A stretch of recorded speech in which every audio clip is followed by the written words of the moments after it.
Israel, Israel, Israel, Israel, Israel. I want to thank President Trump for his unwavering support for Israel. But the question remains, why?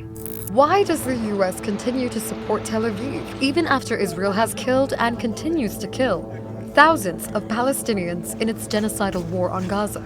Well, for starters, one needs to understand the power of U.S. evangelicals and their belief that modern-day Israel is part of a biblical prophecy.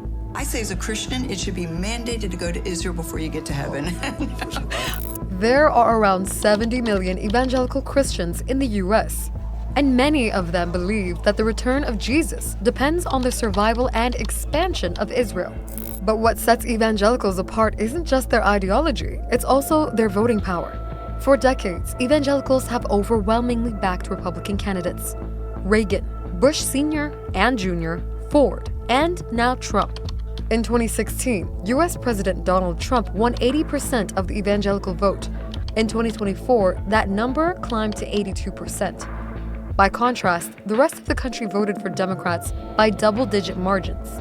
If evangelicals were removed from the equation, Trump would have lost every presidential race by a landslide. You don't have to be a Jew to be a Zionist, and I'm a Zionist. Yes, that's true. And this belief system is called Christian Zionism. It teaches that Israel's existence isn't just a political necessity. It's also a fulfillment of biblical prophecy that will create the conditions for what they believe will be the second coming of Jesus Christ. Supporting Israel is promoted as their spiritual duty, no matter the cost to Palestinians living under Israel's brutal occupation. We appreciate the support of Christians around the world. Jews, Christians, so many others can agree on one thing: Israel is a miracle. That's true. Christian Zionists believe that Israel is a miracle state, but not for the same reason some Jews may. They believe that Jews must return to the biblical land of Israel to set the stage for Jesus Christ's return, after which Jews must either convert to Christianity or face divine judgment, meaning those who refuse to convert will die. However, most American Christians don't interpret the Bible this way. Many prominent U.S. churches are advocating for Palestinian rights. They reject the idea that justice for Palestinians contradicts their faith. By March 2025, over 500 Christian congregations and communities across the U.S. committed to becoming apartheid-free by severing all ties with Israel due to its genocidal war on Gaza. In the last 2 decades, the evangelical movement cemented itself in politics. John Hagee, who founded Christians United for Israel, a group that actively lobbies U.S. lawmakers to align foreign policy with prophecy, has become a key figure for evangelical voters. I have been asked 101 times plus, why do you think Donald Trump won? And I have an immediate answer: because he was the only one that was blessing Israel. Hagee is the same man who claimed that Hitler was actually sent by God to force Jews to move to Israel. Then God sent a hunter. A hunter is someone who comes with a gun and he forces you. Hitler was a hunter. Why did it happen? Because God said, my top priority for the Jewish people is to get them to come back to the land of Israel. A chilling view, one that many Jewish Zionists themselves reject. Major shifts in U.S. foreign policy were made under Trump to match evangelical demands. In 2017, the then U.S. president recognized Jerusalem as Israel's capital and moved the U.S. embassy there. We moved the capital of Israel to Jerusalem. That's for the evangelicals. You know, it's amazing with that.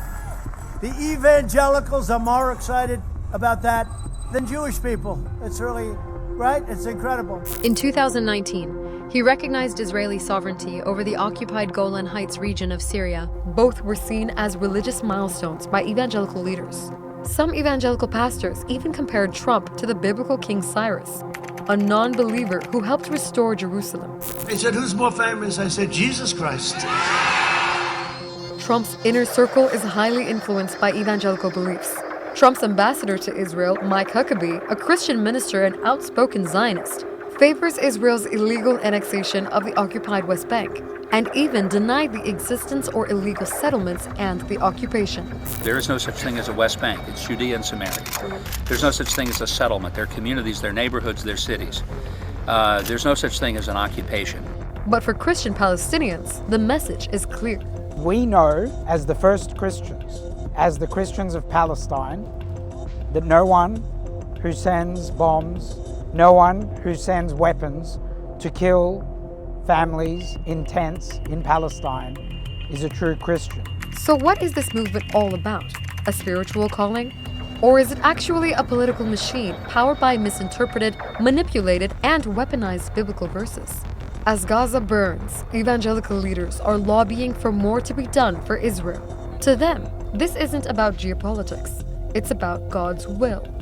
And yes, Trump is selling Bibles to his evangelical base. They see him as someone who is divinely protected. Without God, that shouldn't have happened. He was protected by the angels. They see a pastor-president who's fighting a spiritual war. Strike and strike and strike and strike and strike and strike and strike and strike and strike and strike until you have victory for every enemy that is aligned against you. Evangelical teachings are especially common in churches propagating what's known as prosperity gospel. These megachurches preach that if you give money to God or to the pastor, God will bless you with wealth and success in return. It's only what you invest in the kingdom that is going to benefit you for eternity. You're going to come up to me and hug my neck and kiss me and say, thank you, thank you, thank you for getting that money out of my pocket. The ultra-luxurious lifestyle of these pastors isn't a red flag. It's proof that their gospel works. So when Trump sells Bibles or launches his own cryptocurrency, it's not a red flag. It's received as a message to give and you'll be blessed. I honestly believe this, that the reason why Jesus hadn't come is because people are not giving the way God told them to give. That's why evangelicals support Trump with such passion. To them, he's not just a politician, he's a part of God's plan. I'd like to be Pope. That would be my number one choice.